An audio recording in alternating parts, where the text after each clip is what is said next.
भगवान शिव की जटा से निकलने से पहले गंगा जी कहां से निकली? गंगा मैया का एक नाम है विष्णुपदी। क्या नाम है? क्या नाम है? विष्णुपदी। मतलब यह गंगा मैया कहां से निकली? भगवान के चरणों से। कैसे निकली? ये घटना तब की है जब राजा बलि के यहां वामन भगवान आए। कौन आए? जब राजा बलि के द्वार पर वामन भगवान, देखो वामन कौन है?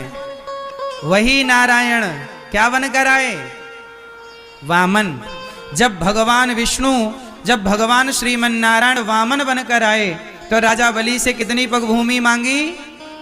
हे राजन, हमें 3 पग भूमि दे दो। अच्छा 3 पग भूमि महाराज, थोड़ा ज्यादा ले लो आप, और ज्यादा भूमि ले लो। नहीं नहीं, हमें तो केवल 3 पग चाहिए। जब 3 पग लेने का संकल्प ले लिया और देने वाले ने देने का संकल्प कर दिया तो 3 पग में, पहले पग में उन्होंने क्या नापा? पाताल, अतल, वितल, सुतल, तलातल, रसातल, महातल, पाताल, 7 लोक नीचे के नापे वामन भगवान ने। फिर 7 लोक ऊपर के जब नापे तो भगवान नारायण का पांव स्वर्ग को सबको नापता हुआ जब सत्य लोक में पहुंचा तो सत्य लोक में ब्रह्मा जी विराजते हैं।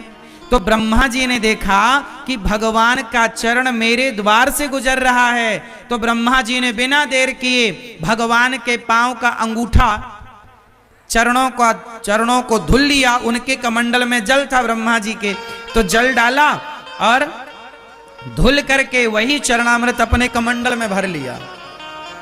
किसने? बोलो। ब्रह्मा जी ने।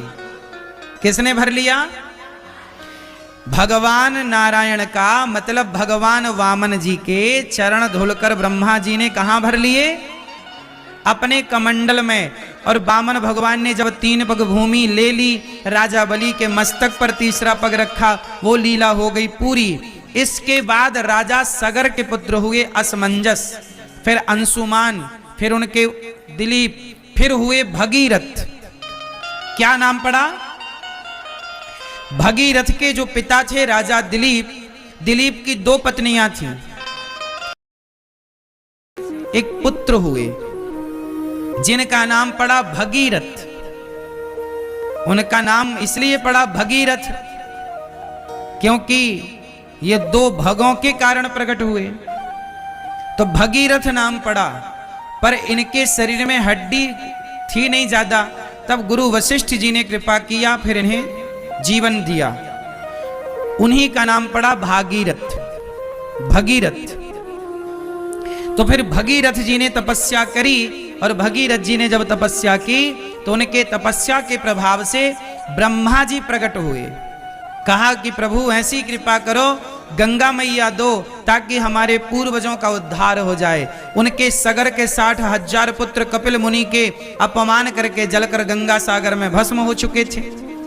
तब भगीरथ जी ने जब कहा कि प्रभु आप जरा गंगा जी को प्रकट करिए, तो भगवान नारायण का धोया हुआ वही पांव का जल ब्रह्मा जी ने उस जल की कमंडल से एक धारा गिरा दी, जरा सी।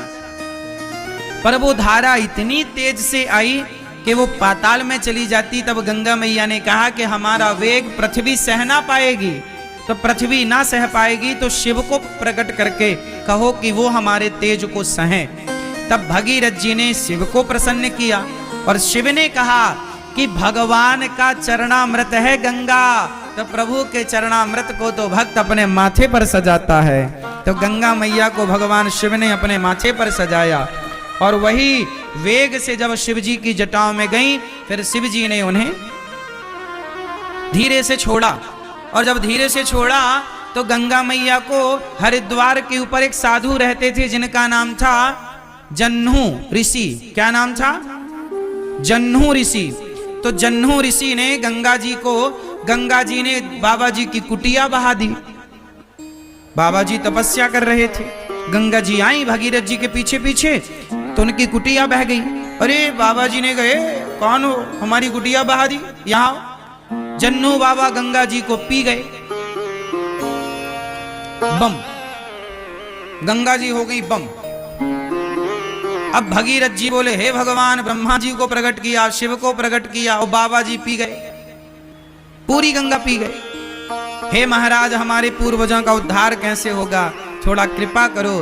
तब जन्नू ऋषि ने अपनी जांघ से गंगा जी को प्रकट किया, इसलिए गंगा जी का एक नाम है जाह्नवी।